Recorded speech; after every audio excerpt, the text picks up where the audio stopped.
for his sick. Irọ́ yẹn ló wá dún ìyàwó ẹ̀ jù. And it was that lie that hurt the wife so Involuntary much. action lè ṣẹlẹ̀ sẹ́nikẹ́ni at any time. Such can happen to anybody at any time. But weak husbands, instead of apologizing, they give excuses. Instead of, I am sorry, honey, forgive me. It was not intentional. I didn't know what came over me. I was supposed to be mindful of you and the only thing on the inside of you. The man began to one lie upon another one. Oh my God. When those who are good at excuses are never good at anything else. Some of you, your peace is just one way. It's just one apology away. One apology away. Ta ló kó bá ọ tó sọ wípé èèwọ̀ ni kọkùnrin kí ọkọ bẹ̀yàwó ẹ̀? Ta ló kó bá ẹ báyẹn? Strong. A true and a strong husband. Dípò àwáwí àti irọ́. He's making excuses and lying. And the moment are there. A father who is true and strong. There are fathers in the Bible. Some of them were never strong. Some of them were not true. Number one example. 2 Kings chapter 4 verse number 19. Obìnrin opó Súnémù yẹn. That woman, the widow. What type of husband will we call our husband? Baba like bikita. A nonchalant man. Baba tí ó bìkítà. A nonchalant man. Wọ́n lu ọmọ rẹ̀ nǹkan kan ọmọ ẹ̀ pariwo orí mi orí mi. Your child screamed out, my head, my head. Ẹ̀gbọ́n tó sọ, ẹ gbé lọ fún ìyá ẹ̀. You know what he said? Take the child to the father. Tẹ́ ẹ bá ti rí àwọn bàbá tó jẹ́ pé gbogbo ohun tó bá ṣẹlẹ̀ sọ́mọ, ẹ gbé lọ fún ìyá ẹ̀. When you see husbands that whatever happens to the child, they will say, go take the child to the mother. Ọmọ ò lè mọ sọkún kí wọ́n rẹ̀. Wọ́n ti ẹ̀ lé dá rẹ̀. They can't even pet a child. If the child should even look at the camera. He's never traveling and buy anything when he's coming from the children. It was children to have children at food. I bought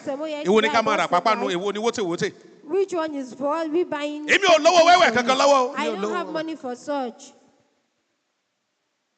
That doesn't sense. The children can't have fun around you. That's what it looks like. There are men like that. They are strangers to their own children. What will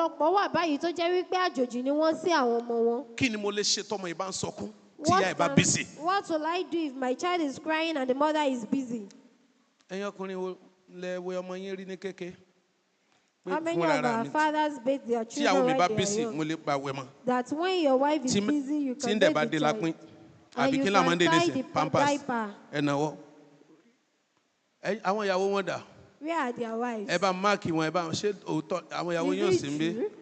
Ọkùnrin mi nǹkan bí ṣe ń ṣeré o torí ìyàwó rẹ̀ sọ pé balamọ́yìn Ọlọ́run gbọ́ kí n tó tú àṣírí yẹn ká owó yẹn lẹ̀ balamọ́yìn ẹ má kiri pípọ́n ojú mi.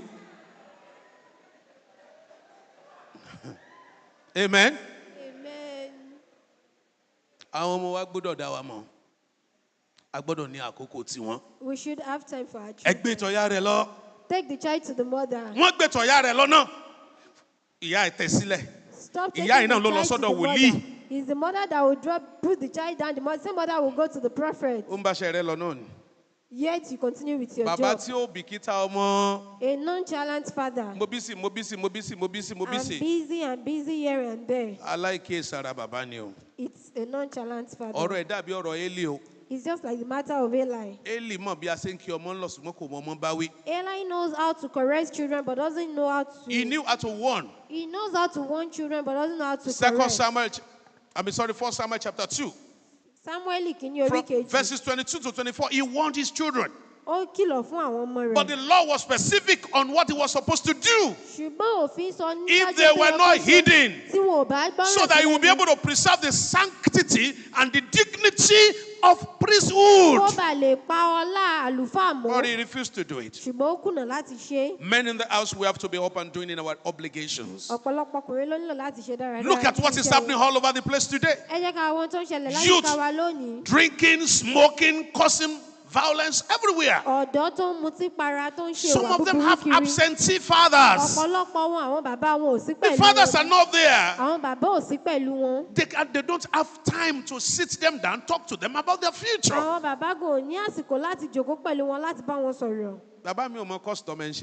Some fathers do not even know the course their child is studying. And the child is in 300 level. And shake the head whenever the father asks that what course are you studying? Is this a father? They are nonchalant. Number fathers. 2. Second one, they are fathers that mislead. Fathers like Lords that got drunken and got himself naked. Genesis chapter 9, 18 to 27. Genesis chapter 9, verse 18 to 27. If a father takes one step into the world, the children can take 10.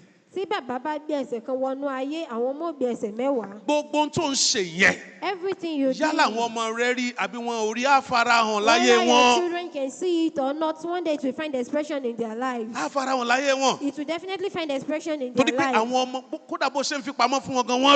Because what the children can see it, even if you are hiding it.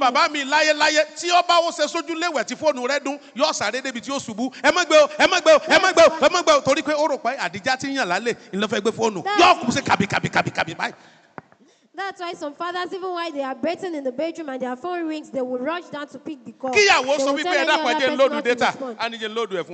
Even if the child is the wife is requested to load data from their phone, the wife is trying to watch a movie from his phone. He will be looking with one eye that don't get into my chat. You will kill yourself.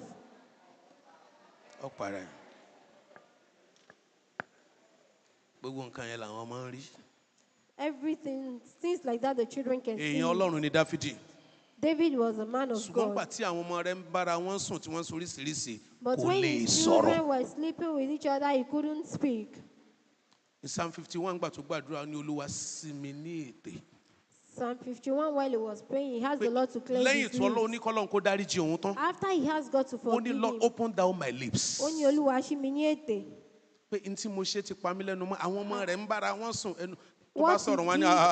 made him not to be able to speak boldly. When the children are doing bad, they will tell him that Father, if anyone would even correct us, not you, we know what you've done in the past.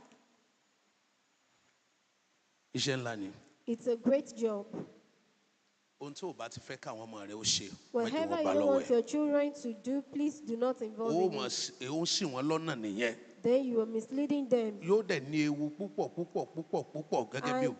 will be very dangerous. Whatever you know that if you find your children doing, it will bring sorrow to you. Please let it not be found in your hands. Number 3. The third thing. Unforgiving fathers. Jacob nice. Reuben offended him. In Genesis 38, let's say 21 to 22. In Genesis chapter 38. And he kept the sin of the child.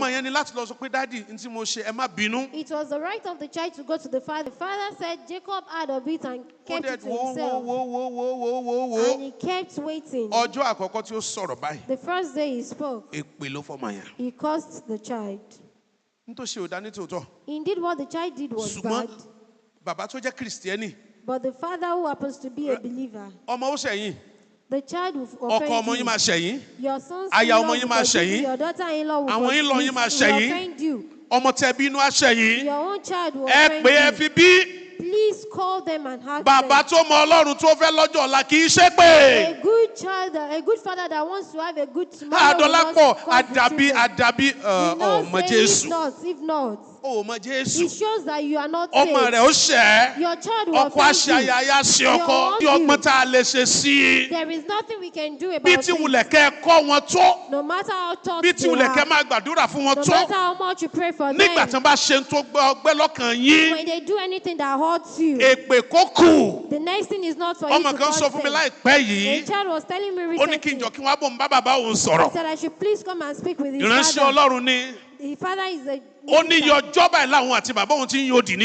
said for so days himself and the father has been keeping managing. I said, what have you done? He said he spoke a word that the father wasn't expecting him to.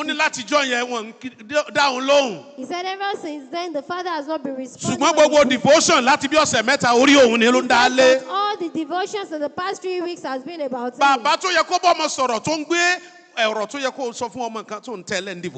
The matter that you weak father. With your child that you are taking to the devotion. Are you afraid of confronting your own son or your daughter with his or mistakes? No, now. You have to forgive. You have to address the matter. That is not the right thing to do. They will offend us. Forgive. Number 4.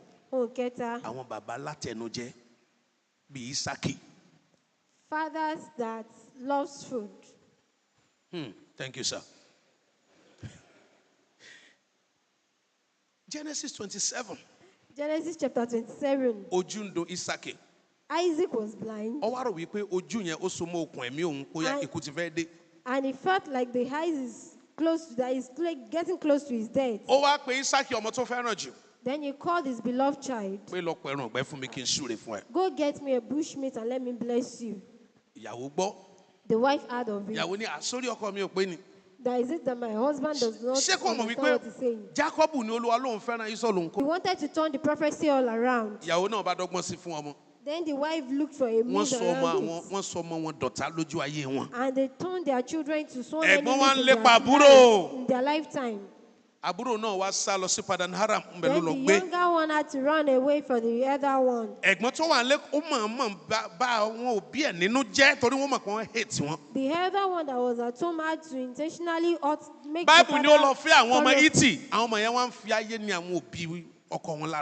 the Bible talks about the children of Edom that they make things hard for their parents.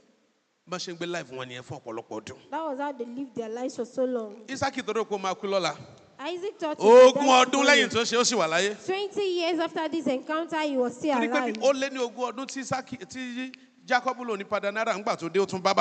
After 20 years that Jacob went to Padanaram, when he returned, he still met his father. There are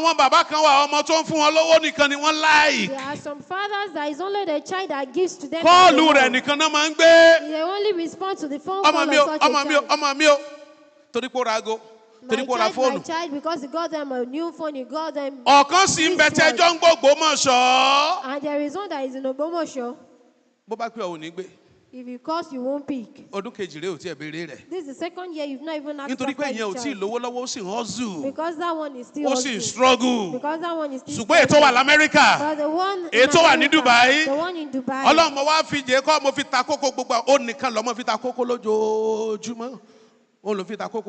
He's not the last one, he's not the first one, but because it's the one.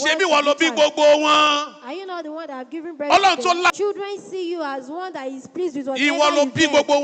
You are the one who have given birth to them. The rich and the poor. Father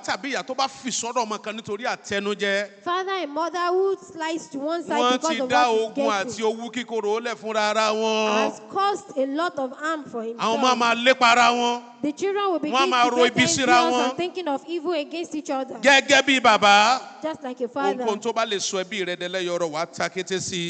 can cause separation in your home, you would run away from it. You do not know what tomorrow holds for that child.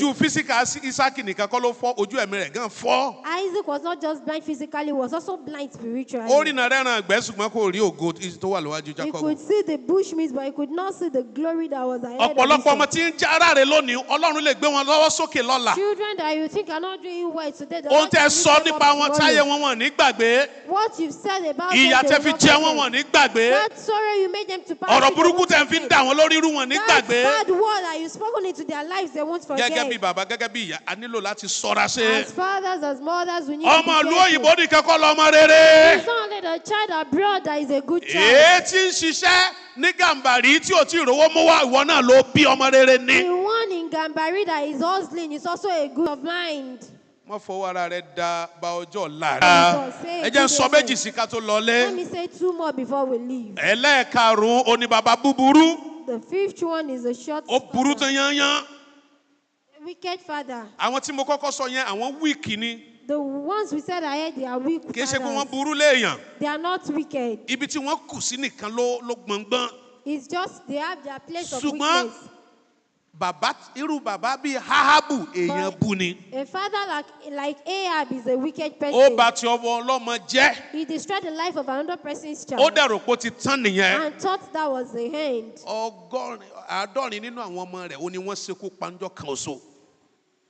70 amongst his children were killed. Not because of their own sins, but because of what the father had done. They were all slaughtered. 70 children had to pay for the sin of the father. Parents that are doing think of the repercussions. Not every child that you can cheat. Before you hide another person's file. Before you block the way of another person. Prophets, before you curse another person's child. What can a child even do to you that will warrant you cursing the child? Are you a cursed person or a cursed person? Before you spoil the life of another person, before you give a 16-year-old child pregnancy and you throw him out, think about the repercussion on your own children too.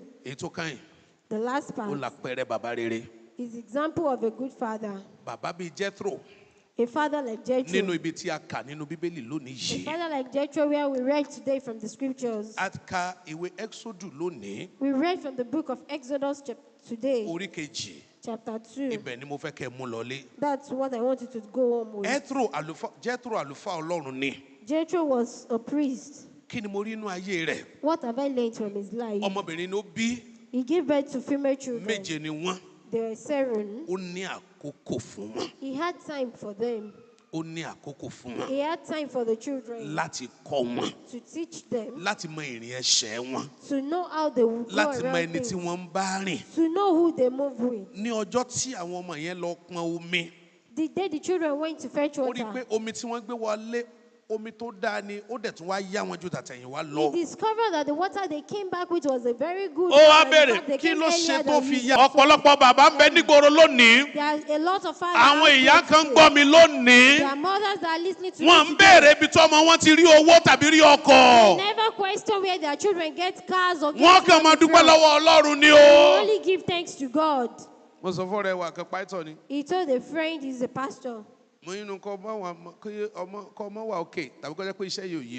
said, it's either you aren't okay or you do not understand this assignment. And I told him, I sat down gently before you invited me to come preach in your church. Because he asked the child that, are you very graduated already? That one came with 2 vehicles to dedicate that day. Camry, they were and the type of pastor in this car. Corolla. One for the father and one for himself. And